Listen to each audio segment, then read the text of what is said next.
ఛానల్కు స్వాగతం. ఈనాటి ముఖ్యాంశాలు: వరద బాధితులకు పరిహారం ప్యాకేజీ ప్రకటించిన చంద్రబాబు, ఢిల్లీ కొత్త సీఎం అతీషి, బుల్డోజర్ న్యాయం ఆపేయండి, సుప్రీంకోర్టు ఆదేశం, మద్యం రిటైల్ వ్యాపారం ప్రైవేటుకే, ఒడ్డుకు ఒక బోటు, ముమ్మరంగా సాగుతున్న వెలికితీత పనులు, పేలిన పేజర్లు, లెబనాన్ సిరియాలపై అనూహ్య దాడి, పరిశుభ్రత పర్యావరణ రక్షణ ప్రతి ఒక్కరి బాధ్యత, నేడు ఆకాశంలో అద్భుతం, ఒకే రోజు సూపర్ మూన్ చంద్రగ్రహణం, చట్టసభల్లో బీసీలకు 33% రిజర్వేషన్లు, చంద్రబాబుతో వివేక కుమార్తె సునీత భేటీ, గుండె ఆరోగ్యానికి నానబెట్టిన ఎండు ద్రాక్ష. ఈరోజు వార్తలను చూద్దాం. వరద బాధితులకు పరిహారం ప్యాకేజీ. విజయవాడతో పాటు రాష్ట్రంలోని ఇతర ప్రాంతాలలో వరద బాధితులను ఆదుకునేందుకు సీఎం చంద్రబాబు ప్యాకేజీ ప్రకటించారు. విజయవాడలోని 179 సచివాలయాలు, 32 వార్డులతో పాటు ఇబ్రహీంపట్నం, జక్కంపూడి కాలనీ, వాంబే కాలనీల్లో నీట మునిగిన గ్రౌండ్ ఫ్లోర్లోని ఒక్కో కుటుంబానికి 25,000 చొప్పున ఇవ్వనున్నట్లు వెల్లడించారు. మొదటి, ఆపై ఉన్న అంతస్తుల్లోని ఒక్కో కుటుంబానికి 10,000 పరిహారాన్ని అందజేయనున్నారు. రాష్ట్రంలోని ఇతర ప్రాంతాలలో ముంపు బారిన పడ్డ గ్రౌండ్ ఫ్లోర్లోని ఒక్కో కుటుంబానికి 10,000 ఇస్తామన్నారు. ముంపు బారిన పడ్డ ప్రతి కుటుంబానికి ఈ స్థాయిలో పరిహారం ప్రకటించడం రాష్ట్ర చరిత్రలోనే మొదటిసారని తెలిపారు. వరదల వల్ల దెబ్బతిన్న రైతుల్ని ఆదుకునేందుకు వివిధ రకాల పంటలకు పరిహారం ప్రకటించారు.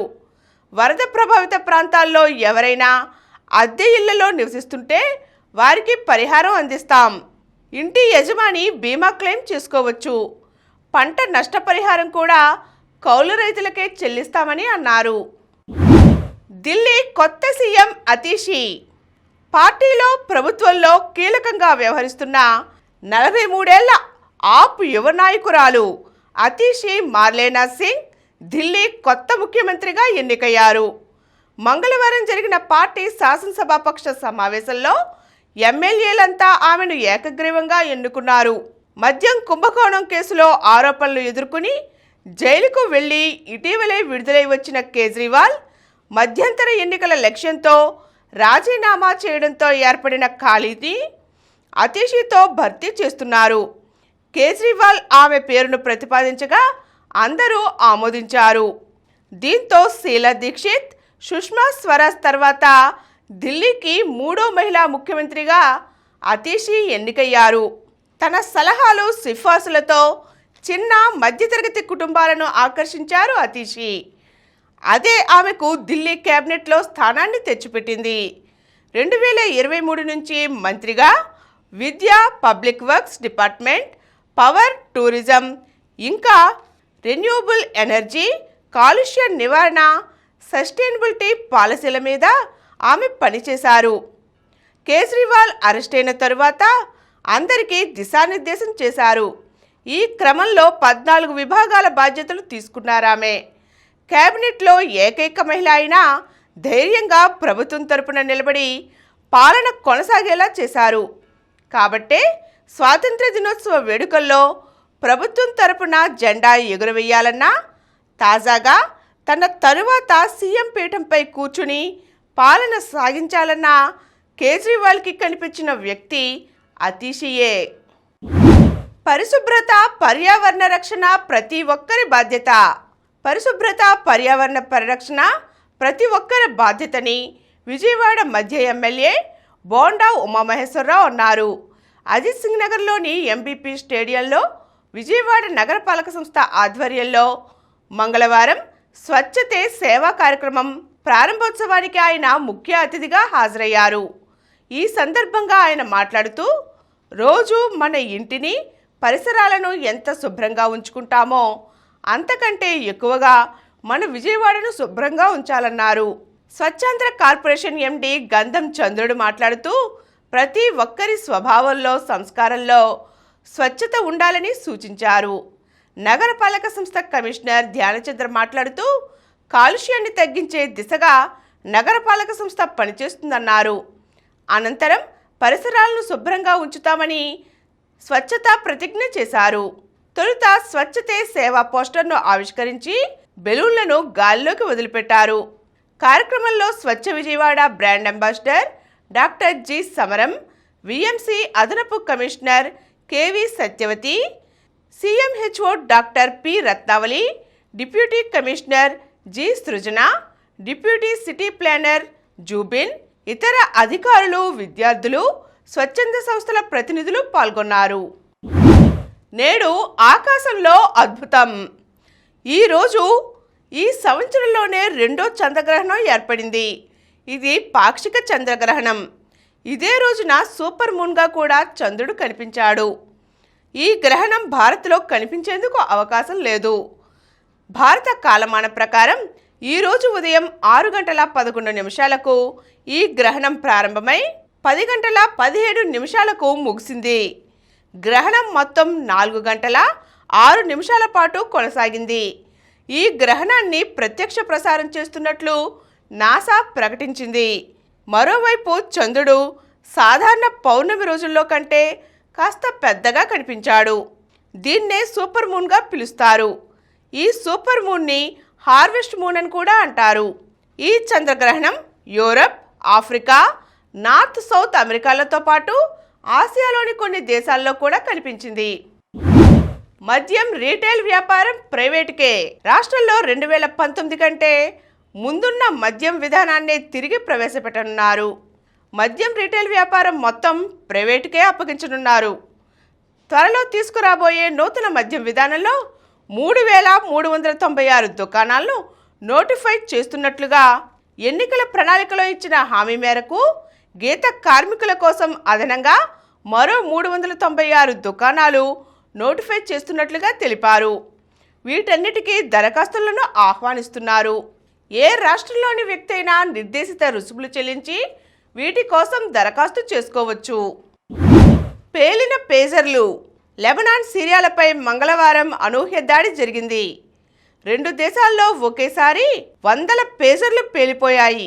ఫలితంగా 9 మంది మృతి చెందారు. 2,750 మందికి గాయాలయ్యాయి. ఒక్క సిరియాలోనే 7 మరణించారు. గాయపడిన వారిలో లెబనాన్లోని ఇరాన్ రాయబారితో పాటుగా హెజ్బుల్లా కీలక నేతలు ఉన్నారు. ఈ అనూహ్య దాడి వెనుక ఇజ్రాయెల్ హస్తముందనే ఆరోపణలు వచ్చాయి. పేజర్లు పేలిన ఘటనలో 2 హెజ్బుల్లా సభ్యులు మరణించారు. వీరితో పాటు ఒక ఎంపీ కుమారుడు కూడా ఉన్నాడు. ఒడ్డుకు ఒక బోటు.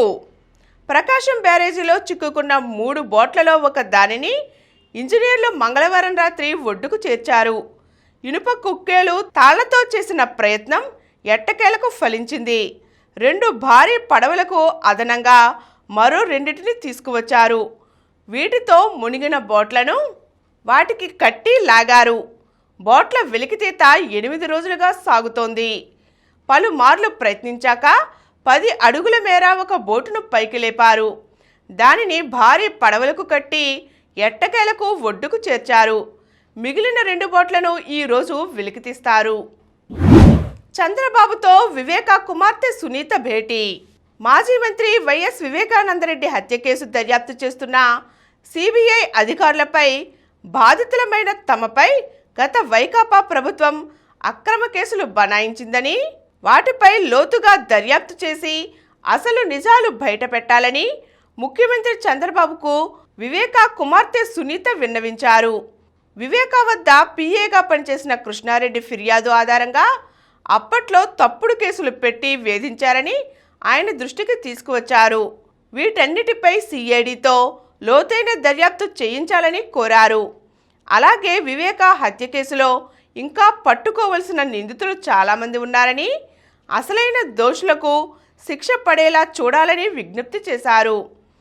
వీటి పట్ల సీఎం సానుకూలంగా స్పందించారు. తనకు అన్ని విషయాలు తెలుసని, తప్పనిసరిగా విచారణ చేయిస్తానని హామీ ఇచ్చారు.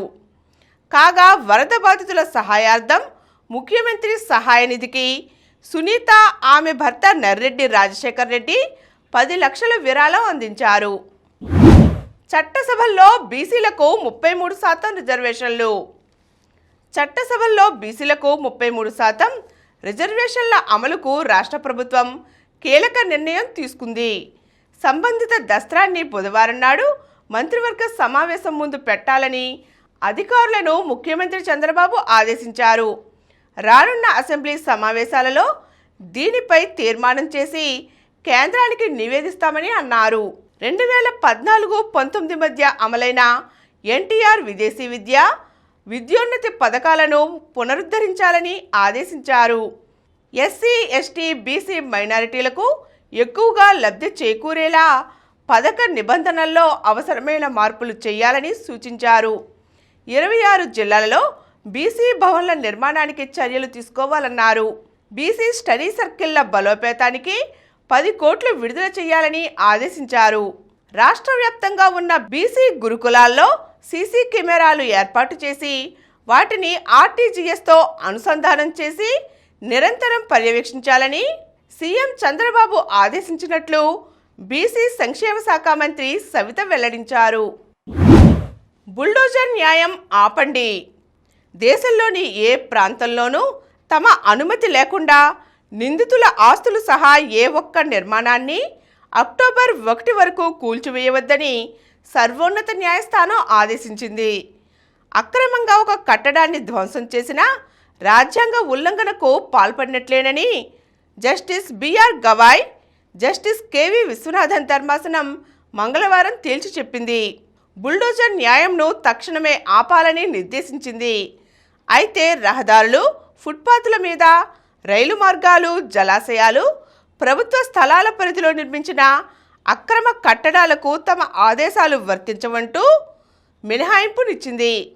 వివిధ కేసుల్లో నిందితులుగా ఉన్న వ్యక్తుల ఆస్తులను పలు రాష్ట్రాలలో బుల్డోజర్లతో కూల్చివేస్తున్నారని ఆరోపిస్తూ దాఖలైన పిటిషన్లపై విచారణ సందర్భంగా ఈ ఘటనలపై ధర్మాసనం ఆగ్రహం వ్యక్తం చేసింది. గుండె ఆరోగ్యానికి నానబెట్టిన ఎండుద్రాక్ష. సాధారణంగా ఎండుద్రాక్ష చాలా రుచిగా ఉంటుంది. ఇది రుచికరంగా ఉండడమే కాదు, ఆరోగ్యానికి కూడా ఎంతో మేలు చేస్తుంది. అయితే ఇదే ఎండు ద్రాక్షలను రాత్రి నానబెట్టుకుని ప్రొద్దునే ఆ ద్రాక్షలను తింటే గనుక ఆరోగ్యానికి మరింత లాభం చేకూరుతుంది. నానబెట్టిన ఎండు ద్రాక్షలో ఫైబర్ ఎక్కువగా ఉంటుంది. ఇది మలబద్ధకం, కడుపులో యాసిడ్లు, ఇతర కడుపు సమస్యల నుండి ఉపశమనం ఇస్తుంది. రోజు నానబెట్టిన ఎండు ద్రాక్షలను తింటే చర్మ కణాల ఆరోగ్యం మెరుగుపడుతుంది. చర్మం నిగారింపుగా తయారవుతుంది. ఎండు ద్రాక్షలో పొటాషియం, మెగ్నీషియం ఉంటాయి. ఇవి రక్తపోటును నియంత్రించి గుండె ఆరోగ్యాన్ని మెరుగుపరుస్తాయి. ఇప్పుడు కొన్ని సంక్షిప్త వార్తలు చూద్దాం. జమ్మూ కాశ్మీర్ తొలి విడత పోలింగ్ నేడే. జమ్మూ కాశ్మీర్లోని 24 నియోజకవర్గాలలో స్థానిక బలాల ప్రభావం అధికంగా ఉంది. తొలి విడత ఎన్నికల్లో భాగంగా ఈరోజు 24 నియోజకవర్గాల్లో పోలింగ్ జరగనుంది. ఫలితమివ్వని యాంటీబయోటిక్స్ సరిగా పనిచేయక 1990-2021 మధ్య ఏటా 10 లక్షల మంది మృతి చెందుతున్నారని తాజాగా ఒక నివేదిక వెల్లడించింది. భారత్దే ఆసియా కప్. భారత హాకీ జట్టుకు ఎదురే లేదు. జోరు కొనసాగిస్తూ ఆసియా ఛాంపియన్స్ ట్రోఫీలో టైటిల్ను నిలబెట్టుకుంది మన టీం. మంగళవారం తుది పోరులో హర్మన్ ప్రీత్ సేన 1-0తో చైనాను ఓడించింది.